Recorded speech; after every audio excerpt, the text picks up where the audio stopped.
Assalamualaikum warahmatullahi wabarakatuh. Kepada yang terhormat Bapak Ibnu Mutakin selaku dosen pengampu mata kuliah Ekonomi Makro Islam, serta tak lupa teman-teman yang berbahagia.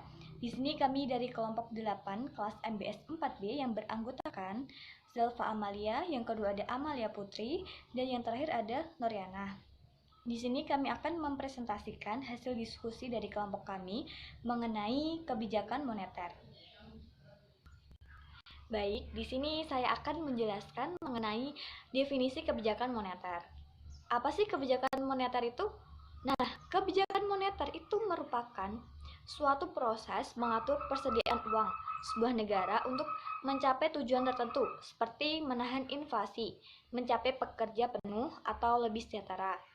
Kebijakan moneter itu dapat melibatkan pekerja standar bunga pinjaman, yaitu margin requirement, kapitalisasi untuk bank, atau bahkan bertindak sebagai peminjam usaha terakhir, atau melalui persetujuan melalui negosiasi dengan pemerintah lain. Nah, kebijakan moneter itu pada dasarnya merupakan suatu kebijakan yang bertujuan untuk mencapai keseimbangan internal, yaitu pertumbuhan ekonomi yang tinggi, stabilitas harga, serta pemerataan pembangunan, dan keseimbangan eksternal, yaitu keseimbangan neraca pembayaran, serta tercapainya tujuan ekonomi makro, yaitu menjaga stabilitas ekonomi yang dapat diukur dengan kecepatan kerja, kestabilan harga, serta pembayaran internasional yang seimbang. Sekian presentasi dari saya, selanjutnya akan disampaikan oleh Saudari Amalia. Konsep kebijakan moneter. Tujuan kebijakan moneter yaitu ada 4: stabilitas ekonomi, kesempatan kerja, kestabilan harga, neraca pembayaran internasional. Prinsip kebijakan moneter ada 3: laju inflasi yang tinggi, suatu bentuk biaya yang harus ditanggung oleh perekonomian berupa pertumbuhan ekonomi yang rendah dan menurun nilainya real dan pendapatan nasional. Kebijakan moneter melalui pengendalian uang beredar tidak dapat mempengaruhi pertumbuhan output real dalam jangka waktu panjang. Bertujuan stabilitas dan menurunkan inflasi dalam jangka panjang.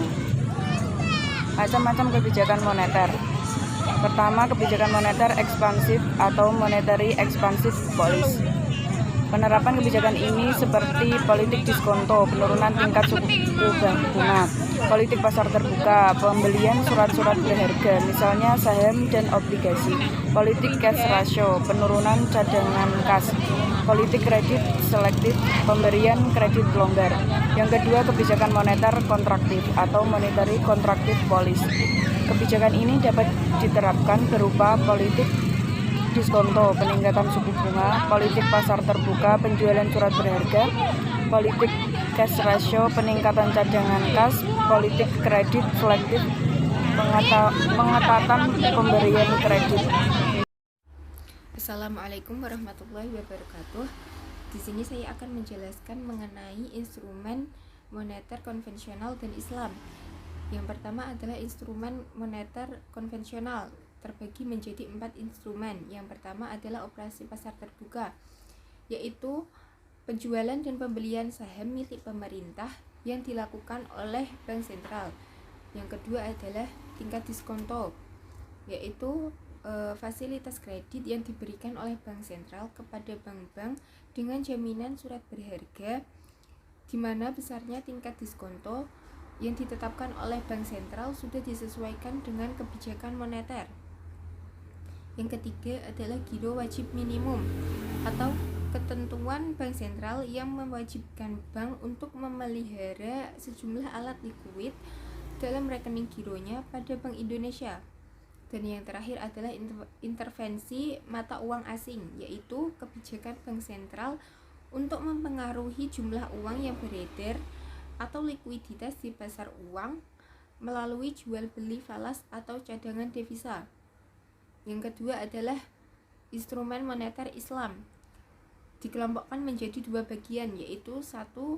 Kontrol kuantitatif pada penyaluran kredit, terbagi lagi menjadi 6. Yang pertama adalah statutory reserve requirement, yaitu pada ekonomi Islam ini merupakan instrumen yang penting karena diskon rate dan operasi pasar terbuka tidak dapat berlaku.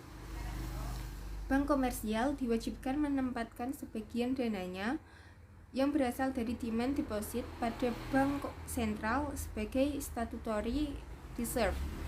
Yang kedua adalah credit ceiling, yaitu batasan nilai kredit tertinggi yang bisa diberikan bank untuk menjamin bahwa penciptaan kredit total sesuai dengan target moneter.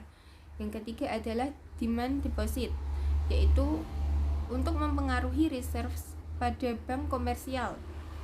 Pemerintah yang berwenang memindahkan demand deposit yang ada pada bank sentral kepada dan dari bank komersial.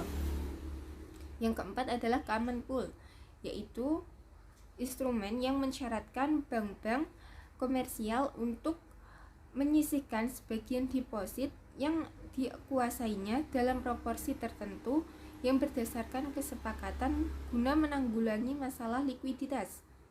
Yang kelima adalah moral suasion, yaitu kontak-kontak personal, konsultasi dan pertemuan bank sentral yang dengan bank komersil untuk memonitor masalah yang dihadapi bank komersial. Dan yang terakhir adalah equity based instrument, yaitu instrumen yang berdasarkan penyertaan. Bagian yang kedua adalah merealisasikan tujuan sosioekonomi. Terbagi lagi menjadi dua. Yang pertama, treating the created money fee, yaitu uang inti yang diciptakan bank sentral berasal dari pelaksanaan hak prerogatifnya.